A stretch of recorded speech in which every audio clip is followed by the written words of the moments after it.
Hello students, आज class में अपन discuss करेंगे अबाउट फ्रिक्शन।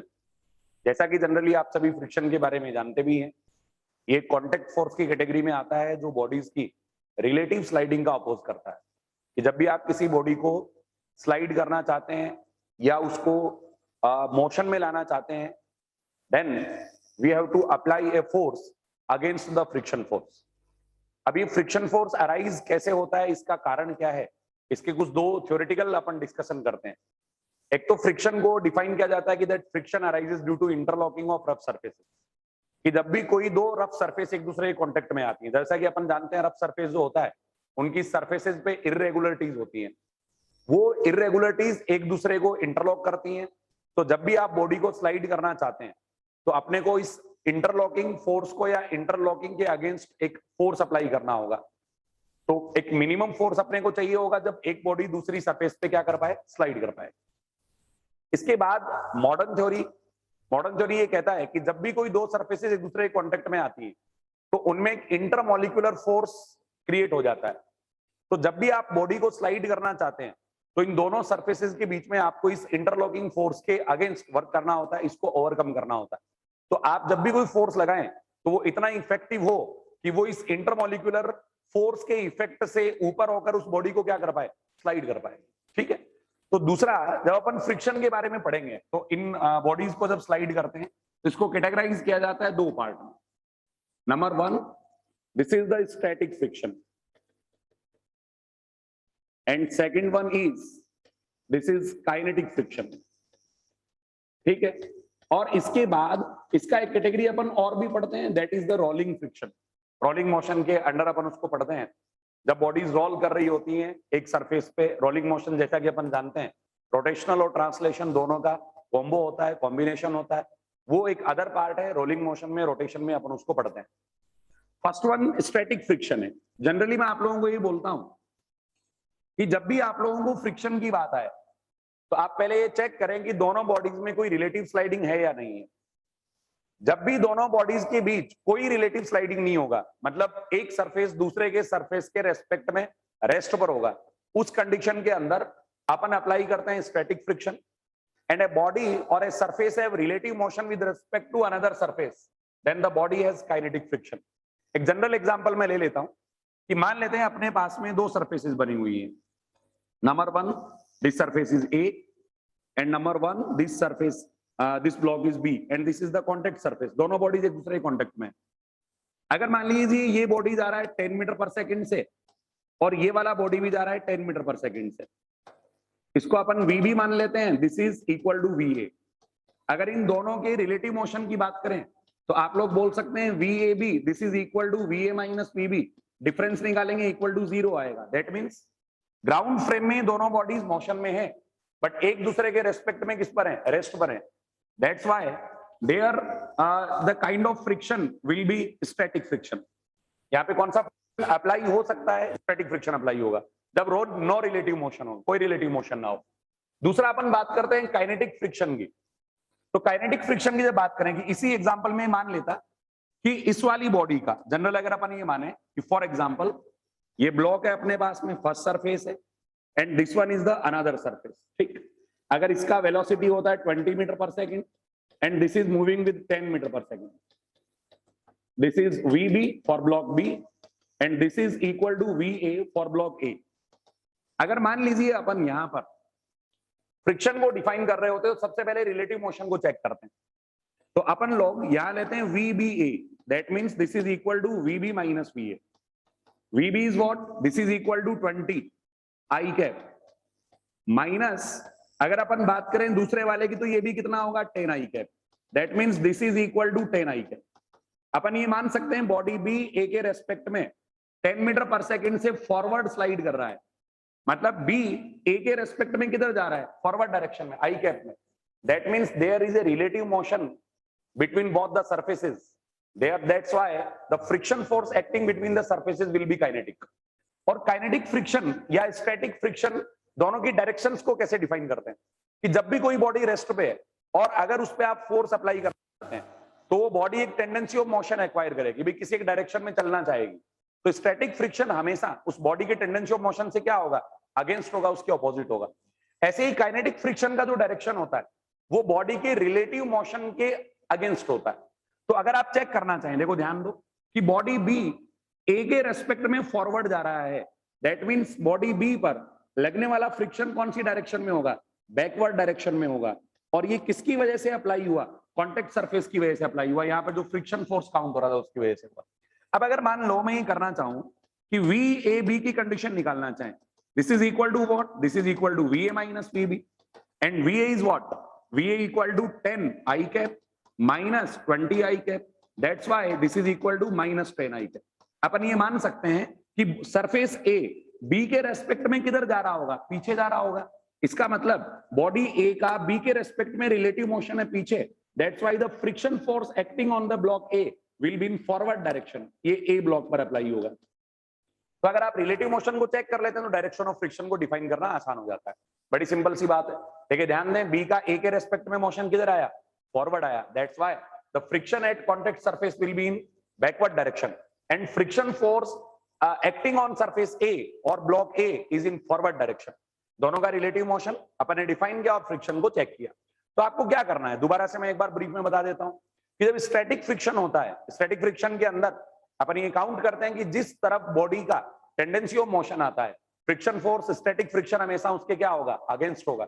और काइनेटिक फ्रिक्शन की जब अपन बात करें तो काइनेटिक फ्रिक्शन किधर होगा? जिस तरफ बॉडी का दूसरी सरफेस के रेस्पेक्ट में रिलेटिव मोशन है, kinetic friction will act opposite to the direction of relative motion. Against काम करेगा, opposite to the direction of relative motion. चलिए भाई, बहुत बढ़िया। अब आगे अपन कुछ चीजों का डिस्कशन करते हैं कि भी सबसे पहले अगर अपन काउंट करें स्टैटिक फ्रिक्शन के बारे में, तो स्टैटिक फ्रिक्शन का क्या होगा? बड़ा सिंपल सा बात है, ध्यान कि अगर अपन ये बोलें ये ब्लॉक है और ये किसी रफ सरफेस पे रखा हुआ है, ठीक है, आपने इस बॉडी पे इधर फोर्स लगाया, बॉडी का मास अपन ने लिया m, तो बॉडी का इस डायरेक्शन में टेंडेंसी ऑफ मोशन होगा फॉरवर्ड डायरेक्शन में, that's why the friction force acting on the body will be in backward direction. Tendency of motion के किधर लगता है? अगेंस्ट लगता है। अब ध्यान समझना भाई, ये सरफेस रफ है, यहां जो अपन ने सरफेस काउंट किया, इस ब्लॉक पे डाउनवर्ड कौन काम कर रहा होगा? mg काम कर रहा होगा, और सरफेस इसको क्या प्रोवाइड कराएगी? नॉर्मल रिएक्शन प्रोवाइड कराएगी, ठीक है। तो इस पर कितना फोर्स लगेगा? ये लगने वाला स्टैटिक फोर्स डायरेक्टली प्रोपोर्शनल होता है नॉर्मल रिएक्शन। जब यहां से आप नॉर्मल प्रोपोर्शन रिमूव करेंगे, एक कांस्टेंट आएगा जिसको अपन ने लिखा है mu S, this is called coefficient of static friction. क्या होगा? कोएफिशिएंट ऑफ स्टैटिक फ्रिक्शन होगा, ठीक है। अब बात को समझें और ध्यान दें कि जो यहां पर आपने F S is equal to mu S N लिया, here N is what? N is equal to mg, that's why n can be replaced as F S, this is equal to mu S mg। अब ऐसा कोई जरूरी नहीं है कि हर एक case में n किसके इक्वल हो? mg के इक्वल हो, ठीक है। लेकिन यहां पर आप जो लिखेंगे friction force this is equal to mu S n, and this is the maximum static friction. कौन सा फ्रिक्शन होगा? मैक्सिमम स्टैटिक फ्रिक्शन होगा, जिसको अपन लिमिटिंग स्टैटिक फ्रिक्शन भी बोल सकते हैं। मतलब मैक्सिमम वैल्यू ऑफ फ्रिक्शन इतना अप्लाई हो सकता है, इससे ज्यादा नहीं हो सकता। तो आपको अगर बॉडी को स्लाइड करना है, then you have to apply the force at least equal to mu S N और greater than mu S N. आपको इसके इक्वल अप्लाई करना पड़ेगा या फिर इससे ज्यादा अप्लाई करना पड़ेगा, तभी बॉडी मोशन के अंदर आ सकती है। अदरवाइज वो बॉडी मोशन को रेजिस्ट करेगी और रेस्ट पे रहेगी। इसके बारे में अपन डिस्कस भी करेंगे। ये वाला कौन सा फोर्स होगा? This is called maximum static friction और लिमिटिंग स्टैटिक फ्रिक्शन, ठीक है।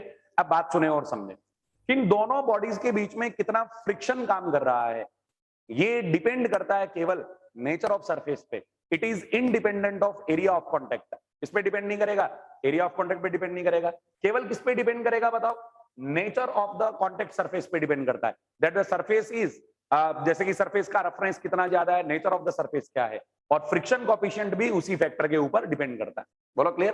तो अपने को ये ध्यान देना है कि F S is equal to maximum value क्या होगा? म्यू एस एन होगा, F S is equal to mu S M G, ठीक है।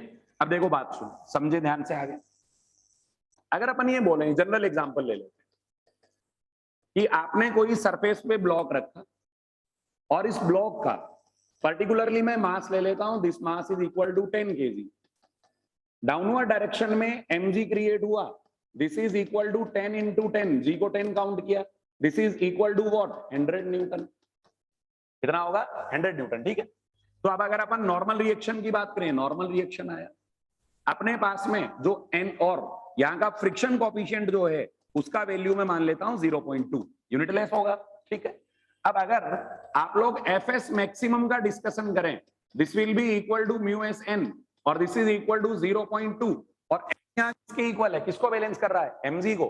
That's why mu S into MG कितना होगा 100 न्यूटन होगा। That's why the maximum static friction is 20 Newton. इसके equal काम करेगा, 20 न्यूटन के इक्वल काम करेगा। अब मान लीजिए कि अगर आप इस बॉडी को स्लाइड करना चाहते हैं, that means you have to apply a force greater than or equal to what 20 Newton, means mu S mg के इक्वल आपको अप्लाई करना पड़ेगा, इससे ज्यादा करना पड़ेगा। इक्वल की कैटेगरी में क्यों ले रहा हूं, ध्यान दें, जब अपन एनएलएम पढ़ते हैं, न्यूटन लॉ ऑफ मोशन पढ़ते हैं, तो जब भी अगर मान लो मैं इक्वल की कंडीशन ले आता हूं, पहले इसको क्लियर कर लेते हैं फिर अपन पढ़ते हैं। ध्यान दो, देखो कि मान लो ये बॉडी है, इस बॉडी पे मैक्सिमम इधर फोर्स लग रहा है कितना 20 न्यूटन स्टैटिक फ्रिक्शन, आपने भी इधर अप्लाई किया 20 newton, then net force on the body is what F net is equal to 0। अगर एफ नेट 0 होगा that means M A equal to क्या होगा 0 होगा, दैट मींस एक्सेलरेशन क्या होगा 0, और एक्सेलरेशन 0 कौन सी कंडीशन में हो सकता है, either the body is eight rest और the body is moving with uniform velocity, constant velocity. That's why we can say that when applied force is equal to maximum static friction, then body starts to move with a uniform velocity, slightly move करने लग जाएगा और एक particular velocity से move करने लग जाएगा। Clear है सबको, क्योंकि जब F net 0 होता है तो ये दोनों ही कंडीशन सेटिस्फाई हो रही हैं कि body can be at rest और body can be in motion, इसलिए इस मैक्सिमम लिमिटिंग फ्रिक्शन को दोनों कंडीशंस के अंदर काउंट किया जाता है कि बॉडी स्टार्ट कब करेगा, बॉडी मूव कब करेगा, when F applied is greater than और equal to F S maximum, and rest पे कब रहेगा, when F applied is less than और equal to F S maximum, क्योंकि दोनों कैटेगरी के अंदर आता है और दोनों को ही आपको काउंट करके चलना। बोले क्लियर है सभी को। अब देखें, ध्यान दें, इस बॉडी पे मैक्सिमम फ्रिक्शन लग सकता था 20। अब मान लो आपने इस बॉडी पे 10 न्यूटन फोर्स अप्लाई किया, मैं यहां लिख लेता हूं एफ अप्लाइड, एंड दूसरी जो कंडीशन ले रहे हैं अपन, मान लो ये वाली कंडीशन अपन मान लेते हैं एफ एस, जो फ्रिक्शन फोर्स लगता है। ठीक है, आपने अप्लाई किया 10 Newton, applied force is less then limiting static friction, तो बॉडी मूव नहीं करेगा। आपने इधर धक्का मारा, इस तरफ टेंडेंसी ऑफ मोशन आया, तो फ्रिक्शन भी क्या हुआ, अराइज हुआ। आपने कितना लगाया 10 न्यूटन, तो बॉडी मूव नहीं करेगी, दैट मींस बॉडी पे एफ नेट 0 होगा, तो बदले में फ्रिक्शन भी कितना आएगा 10 न्यूटन आएगा। ध्यान रखें, 20 न्यूटन कौन सी वैल्यू थी, मैक्सिमम। आपने अगर उससे कम फोर्स लगाया तो फ्रिक्शन भी बदले में उसी के इक्वल लगेगा, तो आपने 10 न्यूटन लगाया और बदले में भी कितना आएगा 10 न्यूटन। मान लो आपने लगाया 12 न्यूटन, तो ये कितना आएगा 12 न्यूटन। बोले क्लियर है सभी को। मतलब if F applied is less then limiting static friction, तो उस कंडीशन के अंदर क्या होगा, उस कंडीशन के अंदर बदले में जो आपको फ्रिक्शन फोर्स मिल रहा है वो भी किसके बराबर होगा, एफ अप्लाइड के बराबर होगा, ये इक्वल होगा। बोले क्लियर है, सिंपल सी बात है। आपको दोबारा से थोड़ा ध्यान रखना है, एफ एस किसके इक्वल होगा, mu S N, N is what M G, but हर एक कंडीशन के अंदर एन इक्वल टू क्या हो एमजी, ऐसा कोई जरूरी नहीं होगा। ठीक है, अब देखो बात सुनो और समझो। इस पर बेस्ड एक क्वेश्चन पूछा भी गया था जेई 2019 में, बड़ा सिंपल सा क्वेश्चन था और इस फॉर्मेट का, डेटा क्या था उसका मुझे ध्यान नहीं है, बट इसी तरीके से आप लोग ध्यान रखें। देखो कि मान लो अपने पास में ब्लॉक है, ठीक है, and the mass of block is 10 kg। आपको यहां पर फ्रिक्शन सरफेस का फ्रिक्शन कोएफिशिएंट दिया गया 0.2, और आपने मान लो इसमें दो कंडीशंस लगाई, if we have to push the block और we have to pull the block. अपन एक कंडीशन में लेते हैं कि ब्लॉक को पुश करना और एक कंडीशन में ब्लॉक को क्या करना है, पुल करना है। दोनों कंडीशंस के अंदर अपने को अप्लाई करना था। क्या अप्लाई करना है, कैसे अप्लाई करना है, देखो ध्यान दो, सुनो कि मान लो पहले आपने इस ब्लॉक को पुश किया, ठीक है, और आपके पास में जो फ्रिक्शन कोएफिशिएंट है वो कितना आ रहा है 0.2 आ रहा है। कितना आ रहा है बताओ 0.2। ठीक है, आपने फोर्स अप्लाई किया F, और मान लो यहां से कितने एंगल पे अप्लाई किया, थीटा। दूसरी कंडीशन, अगर मान लो आप इस ब्लॉक को पुल करना चाहते हैं, तो पुल करने की कंडीशन में मान लो मास अपन ने 10 kg लिया, friction coefficient this is equal to 0.2, और अब इस ब्लॉक को आप पुल करना चाहते हैं, तो ये वाली डायरेक्शन से आपने कितना फोर्स कंसीडर कर लिया, F कंसीडर कर लिया, ठीक है। अब इन दोनों कंडीशंस के अंदर आपको इन ब्लॉक्स का क्या फाइंड करना है, क्या फाइंड करना है, एक्सेलरेशन फाइंड करना है कि दोनों कंडीशंस के अंदर अपने पास में एक्सेलरेशन का वैल्यू क्या आता है। अपन फोर्स की वैल्यू को यहां कंसीडर कर लेते हैं, let the force is of the value of 40 newton and this is also of 40 newton. But अपन पहले केस में पुल करना चाहते हैं और दूसरे में पुश करना चाहते हैं। दिस वैल्यू इज एंगल जो अपन यहां पर ले रहे हैं, इस एंगल को मैं मान लेता हूं, let this is equal to 30 degree ले लें, ठीक है, and this is also equal to 30 degree. अब यहाँ पे क्या कंडीशंस होंगी देखे ध्यान में, आपने जब इस बॉडी पे इधर धक्का मारा तो आपके पास इस फोर्स के दो कंपोनेंट आते हैं। पहला कंपोनेंट इस तरफ, this is equal to F cos theta, and this component this is equal to F sin theta, ठीक है। ब्लॉक पे डाउनवर्ड कौन काम कर रहा होगा, mg, that wise this is equal to 10g, and surface इसको बदले में क्या प्रोवाइड करवा रहा होगा, नॉर्मल रिएक्शन, ठीक है। बॉडी का टेंडेंसी ऑफ मोशन किधर आएगा, forward, because F cos theta इस डायरेक्शन में लग रहा है, this is the tendency of motion of the body, that's why friction will act in backward direction. कहां पर अप्लाई करेगा, बैकवर्ड डायरेक्शन। देखिए समझे, F cos थीटा और F sin थीटा दो वैल्यू ली अपन ने, नॉर्मल रिएक्शन यहां पर अपन निकालते हैं। तो यहां से अपन ने क्या किया, देखो कि डाउनवर्ड डायरेक्शन में कौन कौन काम कर रहा है, 10g and F sin theta, and upward कौन है, नॉर्मल रिएक्शन। बॉडी का वर्टिकल डायरेक्शन में इक्विलिब्रियम है, दैट्स व्हाई वर्टिकल डायरेक्शन में बॉडी पर नेट फोर्सेस का वैल्यू क्या होगा, 0। तो अपन ये बोल सकते हैं कि n का वैल्यू इक्वल होगा F sin theta plus mg, F sin theta plus क्या होगा, mg, that's why the maximum limiting friction this is equal to mu S n, and mu S कितना है, 0.2। F sin theta is what, force is what, 40, theta is what, 30, तो यहां पर मैं लिखूंगा 40 sin 30, and plus this is equal to what, mg, mg का value कितना होगा, 100, इसके इक्वल होगा 100। अब अपन ये जानते हैं sin 30 कितना होगा, 1/2, और ये कितना आ गया, 100, इसका मतलब यहां कौन बचेगा, 20, तो इस वैल्यू को अपन ले लेते हैं 0.2 इनटू में यहां जो वैल्यू अपने पास बचेगा वो होगा 120, 120 से करोगे तो फोर्स का वैल्यू आ जाएगा 24 न्यूटन। कितना न्यूटन आया, 24। बोले क्लियर है। अब देखिए बात सुने ध्यान से कि यहां से 0.2 और ये वैल्यू जो अपन लेंगे 100 इंटू ये कितना आ जाएगा 20, तो 124 न्यूटन आ गया, मतलब एफएस मैक्सिमम इतना होगा। अब F cos थीटा की वैल्यू निकालते हैं। F cos थीटा कितना होगा भाई, 40 इंटू कॉस थीटा की वैल्यू क्या होगी, cos 30, and cos 30 is what, √3/2, this is equal to 20√3, इसके इक्वल होगा 20√3 के इक्वल होगा, ठीक है। अब बात सुने भी देखो, तो मतलब ये तो हुआ जो इस ब्लॉक को चलाना चाहता है, एंड 24 क्या हुआ, जो इस ब्लॉक को रोकना चाहता है। इसका मतलब कंडीशंस अपन क्या ले सकते हैं, ध्यान से समझे मेरी बात। इधर आया टेंडेंसी ऑफ मोशन कौन दे रहा है, 20√3 न्यूटन, एंड अपोज कौन कर रहा है, 24 न्यूटन।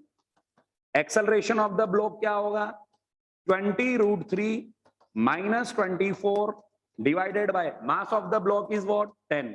आप इसको चेक कर लें, 20√3 का वैल्यू 24 से ज्यादा आ रहा है या नहीं आ रहा है, ये चेक कर लेना। अगर ज्यादा आएगा तभी बॉडी क्या करेगी, स्लाइड करेगी।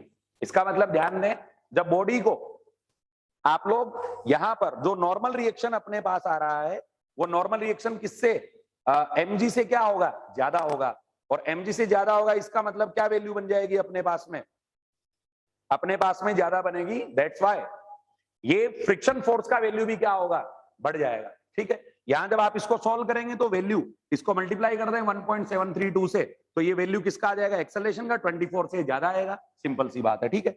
यह है पहली कंडीशन के अंदर एक्सेलरेशन ऑफ ब्लॉक। यहां पर आते हैं, यहां चेक करें, देखो F का ये वैल्यू कितना, F cos 30, this value is what, F sin 30, ठीक है।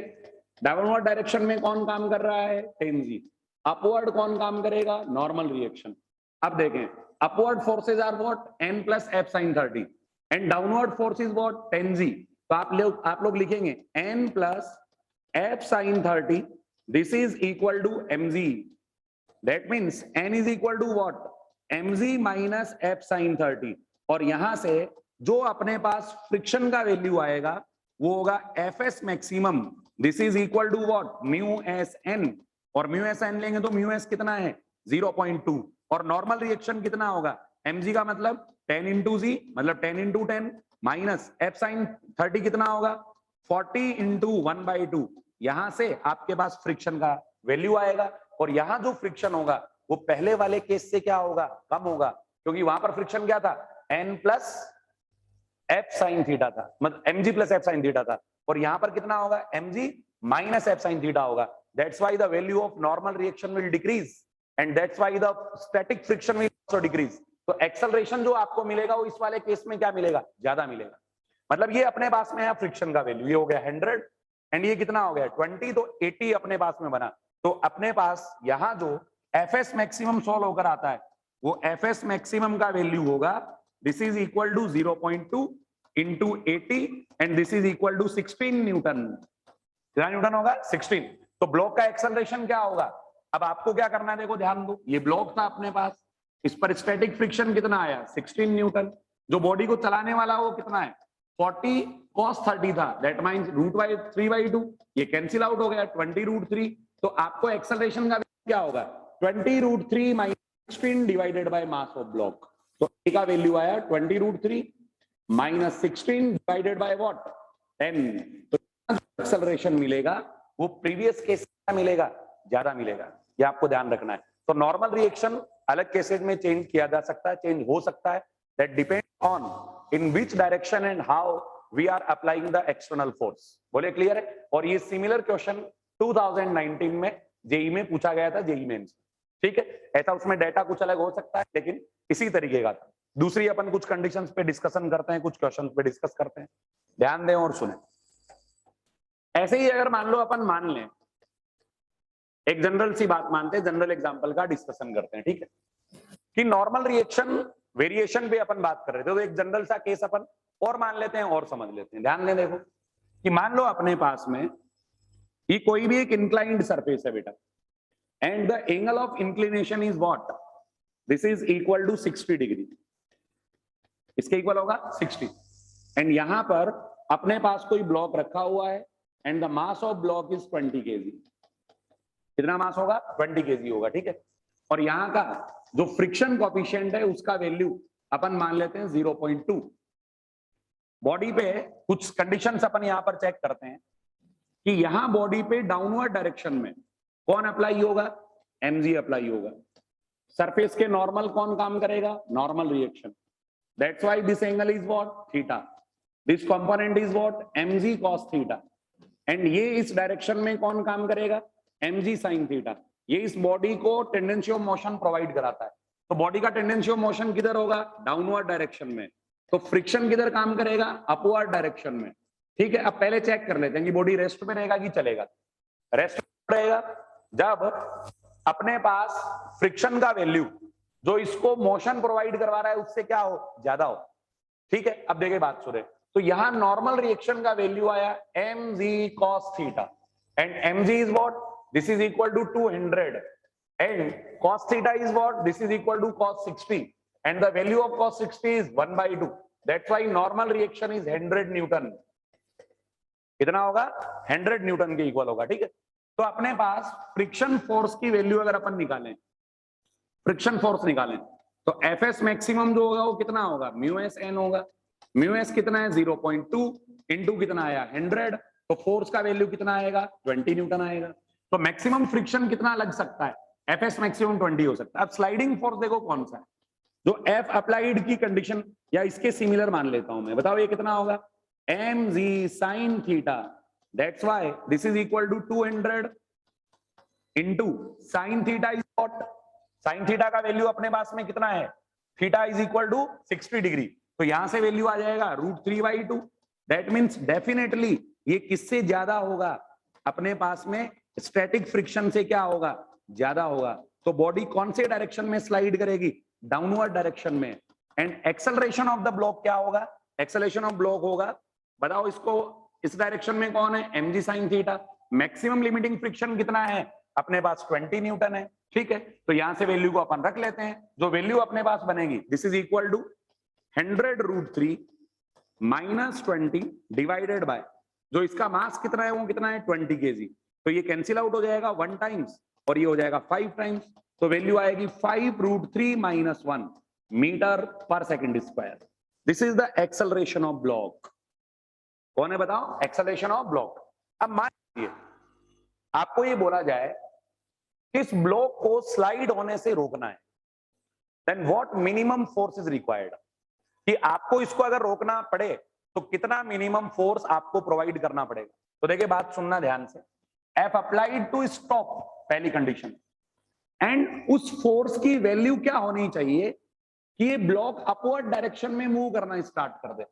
पहली कंडीशन क्या है कि डाउनवर्ड चल रहा है and you have to stop the block, and second condition क्या है कि आपको ब्लॉक को दोबारा से कौन सी डायरेक्शन में मोशन देना है, अपवर्ड डायरेक्शन में देना है। फोर्स आप लगाना पड़े, ये बॉडी कौन सी डायरेक्शन में मूव करने लग जाए, अपवर्ड डायरेक्शन में। तो दोनों केसेस अपन जानते हैं, कैलकुलेशन आप लोग करेंगे, मैं केवल डेटा बेसिस आपको कैलकुलेशन बेसिस बता देता हूं। देखिए बात सुने और समझे। मान लो ब्लॉक चल रहा था डाउनवर्ड, ठीक है, यहां डाउनवर्ड चल रहा था, तो ये ब्लॉक का वैल्यू आया अपने पास, ये डाउनवर्ड कौन सा फोर्स ला रहा था, mg sin थीटा। रोक कौन रहा था, fs मैक्सिमम रोक रहा था, तो fs मैक्सिमम का वैल्यू क्या होगा, μs, एंड नॉर्मल रिएक्शन क्या था, mg cos theta, and block यहां डाउनवर्ड डायरेक्शन में चल रहा है, दैट मींस आप बोलेंगे mg sin theta this is greater then μs mg cos theta. अब मान लो इस ब्लॉक को रोकना है, that means you have to apply the force in upward direction, or we can say that we have to support the static friction। आपको इसको support करना पड़ेगा कि भाई ये रोकना चाहता है लेकिन रोक नहीं पा रहा, तो आप क्या करोगे, इसी की डायरेक्शन में एक फोर्स अप्लाई करो।